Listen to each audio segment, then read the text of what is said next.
কেমন আছেন আপনারা? আমি কিন্তু বেশ আছি, বেশ থাকার চেষ্টা করি। আর আজকে আচ্ছা, মনে আছে আপনাদের আশাপূর্ণা দেবীর একটি গল্প, সুবর্ণলতা?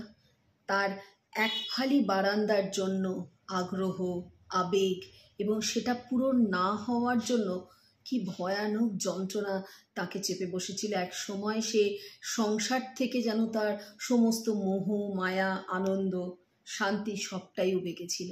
কারণ সে তার ওই এক ফালি বারান্দাটার স্বপ্ন দেখত প্রত্যেক দিন যখন তার নতুন বাড়ি তৈরি হচ্ছে।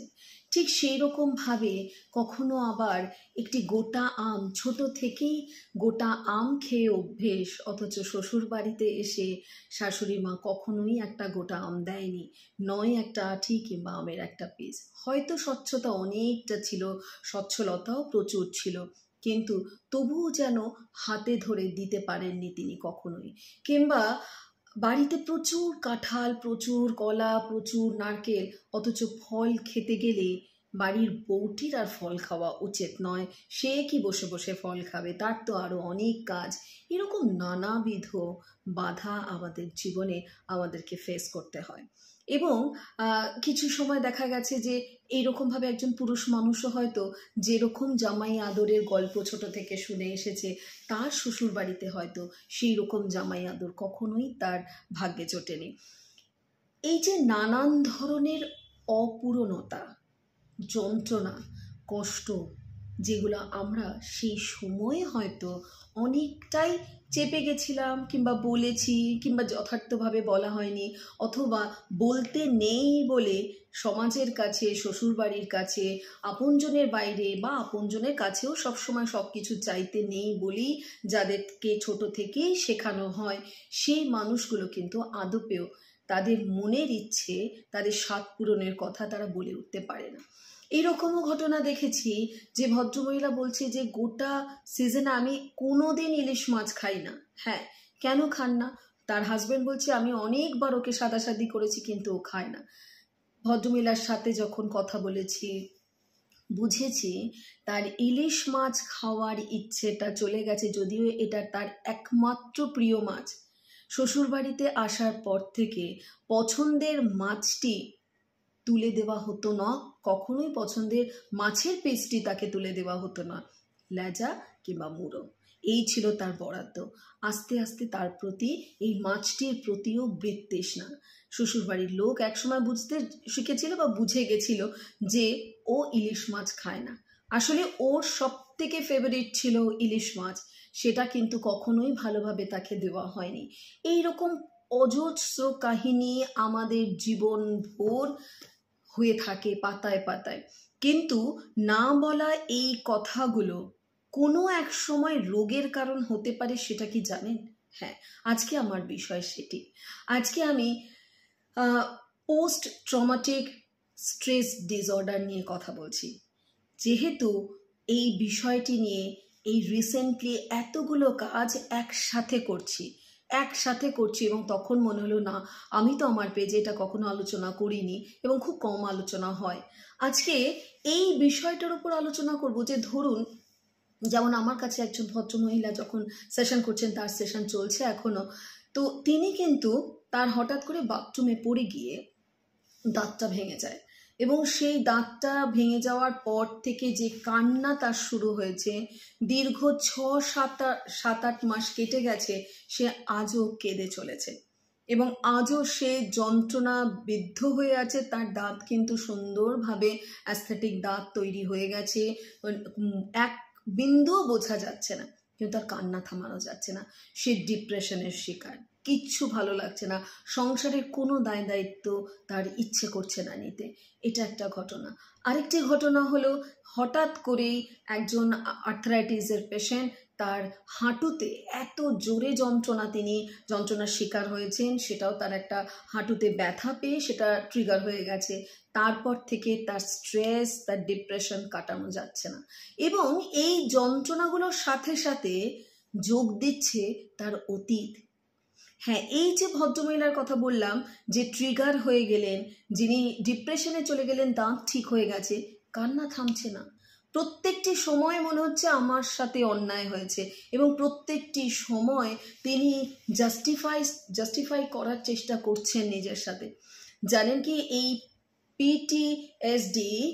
পিটিএসডি এই রোগটি একটা এমন সাংঘাতিকভাবে মানসিক সমস্যা, যেটা নারী পুরুষ নির্বিশেষে হতে পারে, যে কোনো বয়সেরই হতে পারে, কিন্তু স্পেশালি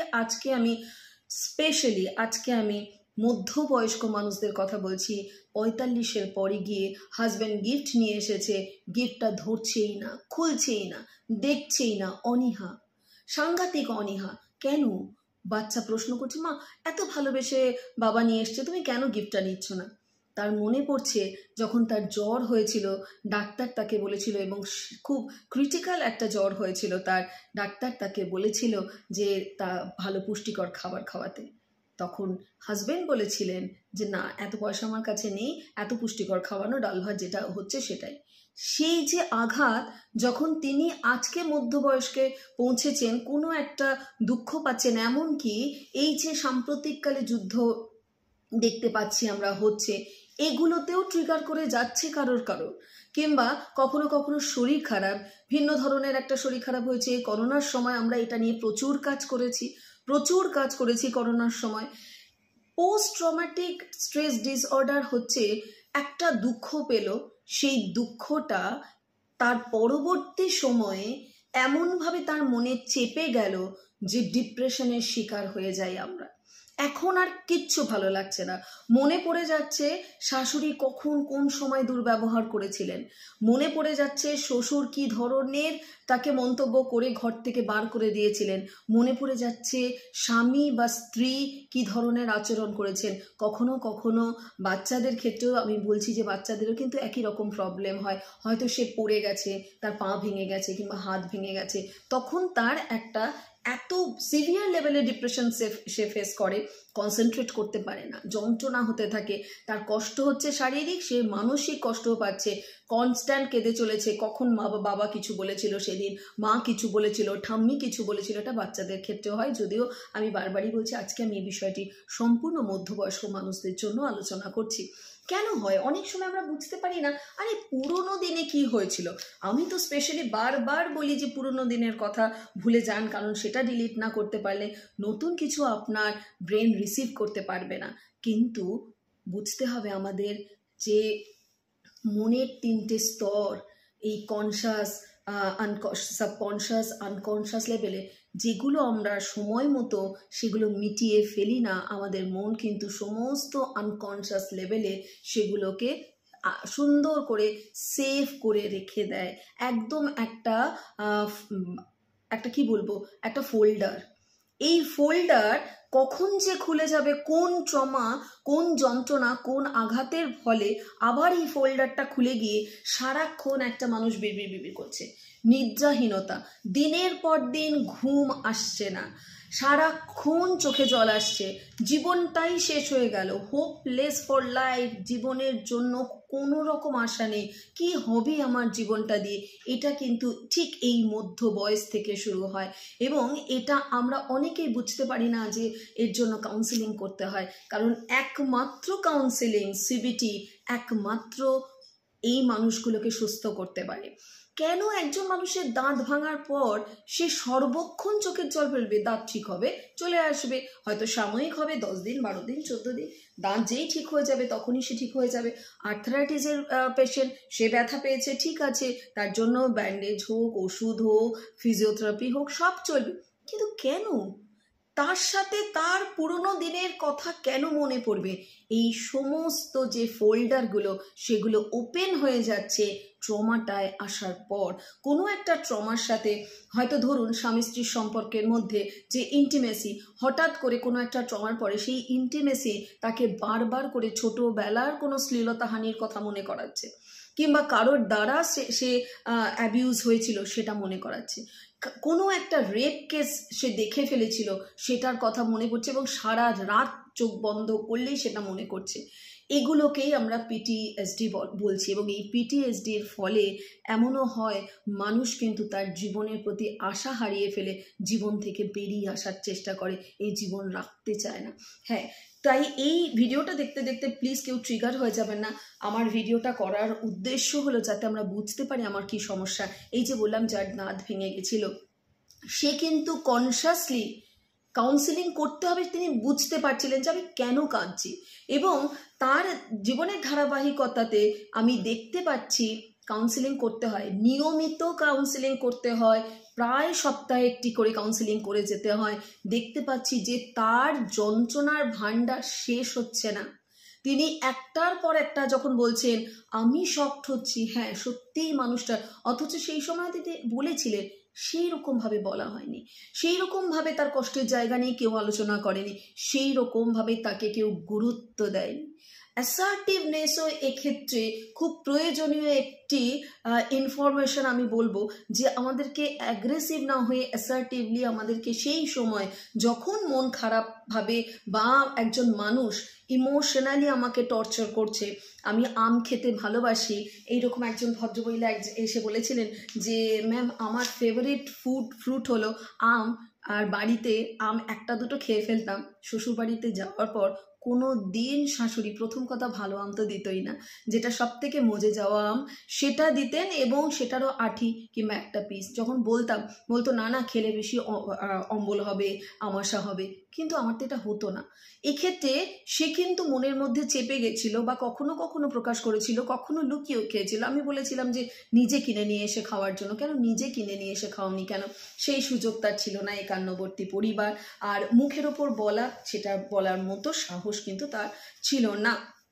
এক্ষেত্রে এই সমস্যাগুলো যাদের হয়, বলতে পারছে না, ক্রমাগত উল্টো দিকের মানুষের কাছ থেকে চাপ আসছে, কষ্ট আসছে, এবং সেটা অ্যাসার্টিভ হতে হবে তখন। কারণ আমরা বলি বি অ্যাসার্টিভ, অ্যাগ্রেশন নয়, কিন্তু ভালো করে বলতে হবে যে না, ছোট থেকে আমি একটি আম খেয়ে এসেছি, অবশ্যই আমাকে একটা আমই দাও, আমি একটা আম নিয়ে নিচ্ছি। এটাকে প্রথম থেকে বলতে হবে, নাহলে আমার আম খাওয়ার ইচ্ছে পূরণ হচ্ছে না, হোয়াট এভার যেভাবেই বলা যায়, কিন্তু নিজের কথাটা না হলে এই যে অবদমন অবস্থায় ইচ্ছেটা, নিজের কনসাস মাইন্ড একটা সময় কি হয়ে যাচ্ছে, ছেড়ে দাও, অশান্তির ভয় করি আমরা, অনেক সময় অপমানের ভয় করি, অনেক সময় নিজেদের বড্ড আত্মসম্মানে কোথাও যেন আঘাত হয়, সেই ভেবেও কিন্তু আমরা ওটাকে পাস করে দিই, আমাদের মন অ্যাকচুয়ালি পাস করে দেয় আনকনশিয়াস লেভেলে। আর সেটাই কিন্তু ওই যে বললাম একটা ফোল্ডার হয়ে থেকে গেল, যখনই কোনো আঘাত আসছে তখনই, এবং সেই আঘাত যখন আমাদের এতটা কষ্ট দেয় যে সেটাকে ডিপ্রেশনের আকারে, সেটা একটা অসুখের আকারে নিয়ে চলে যায়। সারাক্ষণ একজন ভদ্র মহিলা কোনো কিছুতেই হ্যাপি নন, কারণ তার বিয়ের পর থেকে তাকে যে ধরনের অত্যাচার করা হয়েছে শ্বশুর বাড়ির লোকজন। এক্ষেত্রে বলবো, মাফ করবেন আমাকে, হয়তো কেউ নিজে থেকে ব্যক্তিগতভাবে নেবেন না। আমরা অনেক সময় মনে করি অন্য বাড়ির মেয়েটা এসছে, তাকে একদম আমার শাশুড়ি যেমন করে ব্যবহার করেছিল আমিও ঠিক তেমনভাবে ব্যবহার করব। মনে রাখবেন, এই ক্ষতিটা আপনি যে তার সাথে খারাপ ব্যবহার যদি করেন, এই ক্ষতিটা আপনার কয়েক পুরুষকে খারাপ করবে। কেন বলুন তো? কারণ এই মেয়েটি যদি শ্বশুর বাড়িতে গিয়ে যথাযথ সম্মান, আদর, ভালোবাসা না পায়, তখন কি হবে? হাজব্যান্ড ওয়াইফের, অর্থাৎ আপনার ছেলের সাথে রিলেশন খারাপ হবে। আপনার সন্তান, মানে আপনার নাতি নাতনি যিনি আসবে, সে ভালো বাবা মা পাবে না, এবং তার মেন্টাল কন্ডিশনও কিন্তু কখনোই ভালো হবে না যদি শাশুড়িরা বা শ্বশুর এই রকম বিহেভ করেন। ঠিক একইভাবে কিন্তু পুরুষ মানুষের ক্ষেত্রেও তাই। যদি আপনি যথাযথ সম্মান আপনার জামাইকে না করেন বা আপনার আশেপাশের মানুষকে, সেটা শুধু শাশুড়ি বউ বলে না, যা হতে পারে, ননদ হতে পারে, একে অপরকে আমরা বলি যে স্পেশাল, আমি বলি যে ক্ষমা করে দেওয়ার কথা, পুরনো জিনিস ভুলে যাওয়ার কথা, ঠিক আছে লেট গো করার কথা।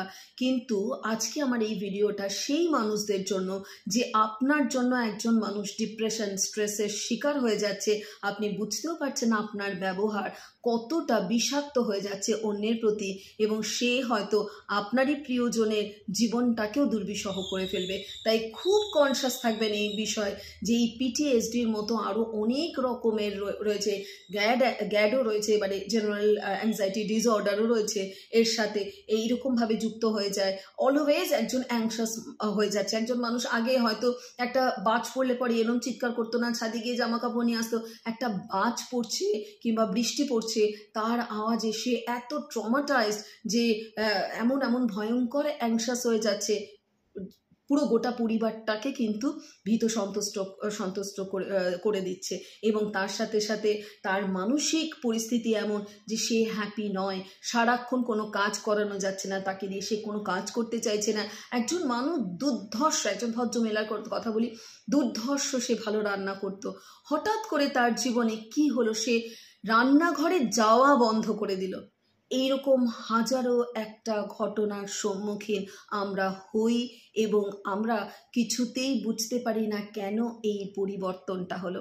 একজন হাজবেন্ডের এসেছিলেন আমার কাছে, তার বক্তব্য হচ্ছে, আমি সমস্ত কিছু দিয়ে আমি সংসার থেকে চলে যাব, আমার কিচ্ছু চাই না, আমার পেনশনের 1/4 হলেও আমি একটা পিজিতে কাটিয়ে দেবো, কিন্তু আমি সংসারে থাকবো না। এখন তার সংসারে কোনো সমস্যা নেই, কিন্তু এক সময় তার স্ত্রীর থেকে এত খারাপ ব্যবহার পেতে পেতে, তার পরিবারের কাছ থেকে, তার মা কখনো বলেছে তুই তো তোর বউয়ের কথা শুনিস, বউ বলেছে মায়ের কথা শুনিস, এই করতে করতে সেই মানুষটি কিন্তু এতটাই চাপের মধ্যে গোটা জীবনটা কাটিয়েছেন যে তার বর্তমানে আর নিজেকে ভালো করা তো দূরে থাক, নিজেকে জীবনের কাছ থেকে কোথাও সরিয়ে নিয়ে এসেছেন। যদি যতদিন বেঁচে থাকবো ততদিন আমি একদম একা থাকবো, এই রকম ডিসিশনও কিন্তু আমরা নিতে দেখেছি। এই কারণেই আমার বক্তব্য যে যারা এই ধরনের বিহেভিয়ার করেন অন্যদেরকে, আরেকটা ছোট্ট কথা বলবো, এই পিটিএসডির একটা সমস্যা হলো, যদি ছোটবেলায় নানান ধরনের, বললাম যে কোনো সময় শ্লীলতাহানি হওয়া, নিজের একটি বাচ্চার কথাই বলবো, তার পরবর্তী সময়ে যখন বিয়ে হয়েছে, ফুলশয্যার পর থেকে তার এই আবার এটা এসছে, তার কাছে ফুলশয্যাটা একটা ট্রমা। কেন? ছোটবেলায় তার বাড়ির পাশে একজন দাদু থাকতেন, যখনই তাকে দেখা হতো তখনই কিন্তু সেই দাদু তার প্যান্টটা টেনে খুলে দিত, আর কিছু না, শুধু প্যান্টটা টেনেই খুলে দিত। এবং সেই দাদুকে একসময় সে ভয় পেতে শুরু করেছিল। সেই দাদুর মৃত্যু হয়ে গেছে বেশ কিছুদিন আগে, কিন্তু যখনই সে সংসার করতে গেল, সে তার ইন্টিমেসি লেভেলে যখন যাচ্ছে, তখন ওই যে তার মনের ওপরে দাগ কেটে গেছিল, ভয় পেত, ঘুমের মধ্যে স্বপ্ন দেখত, মেয়েটি কিন্তু এখন গিয়ে ফুলশয্যার খাট থেকে শুরু করে বিবাহ উত্তর আর কি যে শারীরিক সম্পর্ক, সেগুলোও সে এখন আর ঠিকভাবে করতে পারছিলেন না। অবশ্যই তিনিও থেরাপিতে আছেন, ডেফিনেটলি ভালো হয়ে যাবেন। আমি 100% আমার কাজের উপরে গর্ব করতে পারি, অহংকারও করতে পারি, কারণ সেভাবেই করি, সেইভাবেই আমি ভালোবাসি কাজটা করতে। এবং এই বিষয়গুলো নিয়ে যখন মানুষ আসেন, তাদের গভীরে গিয়ে, তাদের মনের সমুদ্রে গিয়ে ডুবুরির কাজটা করতে হয়, যেটা একমাত্র কাউন্সিলিং ছাড়া কখনোই সম্ভব নয়। সিবিটি প্রয়োগ করে আমরা যে কাজটা করি, মেডিসিন দিয়ে, মেডিসিনের কাজ নয় এটা, শুধু স্ট্রেসটা, ডিপ্রেশনটাকে কন্ট্রোলে করা, এইটুকুনি মেডিসিনের কাজ, বাকি সমস্তটা কিন্তু কাউন্সিলিংয়ের কাজ। তাই আমরা চেপে না রেখে যদি প্রয়োজনে সঠিক কথাটা সঠিক সময় বলি, তাহলে হয়তো আমাদের মনের মধ্যে বিভিন্ন ফোল্ডারগুলোকে আমরা এইরকমভাবে জমাতে থাকবো না। দেখুন না, চেষ্টা করুন না, আমরাও কি পারি না আমাদের জীবনটাকে একটা স্বচ্ছভাবে নিতে? তাতে যে যা মনে করলো, আমার প্রয়োজনটুকু, নিশ্চয়ই অন্যেরটা কেড়ে নয়, কিন্তু যেটা আমার, যেটা আমি পেতে পারি স্বচ্ছভাবে, সেটাকে পাওয়ার মতো চাইতেও তো শিখতে হবে, তাই না? আর যারা আমরা অন্যের কাছ থেকে কেড়ে নিজেরা ভোগ করি, তারাও একবার ভাববেন, একটা সময় কিন্তু এই কর্মই আবার ছুঁয়ে যাবে আপনাকে। হতে পারে আপনি অন্য কোনো দিক থেকে এই পিটিএসডির মতো শিকার হয়ে যেতে পারেন। আপনার পুরনো কথা মনে পড়ে আপনি আপনার ব্যবহারের জন্য নিজেকে দগ্ধ করতে পারেন। তাই আমার মনে হয় দুতরফেরই আমাদের এটা ভাবা দরকার যে আমাদের সঠিক কর্ম, সঠিক ভাবনা, সঠিক জীবনকে সুন্দর করে তৈরি করতে পারে, এগিয়ে নিয়ে যেতে পারে। আশা করি এই ভিডিওটা আপনাদের প্রত্যেকের কাজে লাগবে। সবাই খুব ভালো থাকুন, সকলকে ভালো রাখুন। নমস্কার।